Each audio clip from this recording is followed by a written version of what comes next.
आपल्यासोबत भारतीय जनता पार्टीचे आमदार राणा जगजितसिंह पाटील आहेत। सर, काय सांगाल, महिलांच्या आर्थिक सबलीकरणासाठी एक प्रकल्प तुम्ही उभा करण्याचा प्रयत्न करताय, काय कोणच तो प्रकल्प आहे आणि किती महिलांना त्याच्याबाबत रोजगार मिळेल असं वाटतं? आपल्या महायुती सरकारने आदरणीय मुख्यमंत्री महोदयांनी एक अतिशय महत्वाचा निर्णय घेतलेला आहे।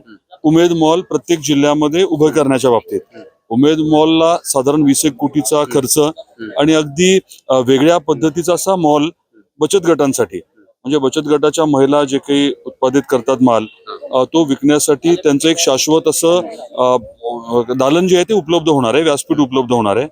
आणि धाराशिवमध्ये मी विनंती आज ही केली होती की तुळजापूरला हा मॉल व्हावा, उमेद मॉल, कारण साधारण 1.5 कोटी भाविक दरवर्षी तुळजापूरला येतात, त्यामुळे ग्राहकाच्या अनुषंगाने मोठ्या प्रमाणामध्ये ग्राहक तिथे उपलब्ध राहतील।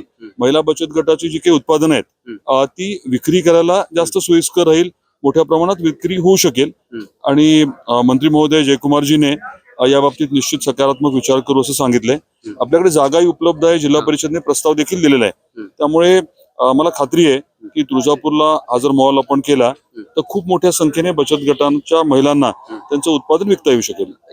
किती महिलांना याबाबत रोजगार मिळेल, काही त्याच्यामध्ये शेतकऱ्यांची काही माल त्या ठिकाणी विकला जाणार आहे का, एकूणच किती फायदा महिलांना होईल आणि शेतकऱ्यांना त्याचा किती लाभ होईल असं तुम्हाला वाटतं? ते आता एक्झॅक्ट फिगर सांगणं कठीण आहे, पण माझं मत आहे बचत गटाच्या माध्यमातून काही हजार महिलांचं उत्पादनं जी आहेत ती आपल्याला निश्चित तिथे विकता येऊ शकतील। आणि हे कसं आहे, दररोज आपल्याला ती विक्री होताना बघायला मिळेल।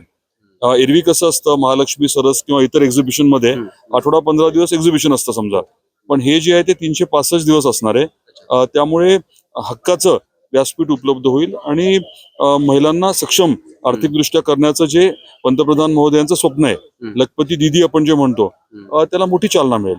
धन्यवाद, तुम्ही आमचे संवाद साधल्याबद्दल। हे होते राणा जगजितसिंह पाटील। मी गुणवंत दांगे, DRV न्यूज, नागपूर।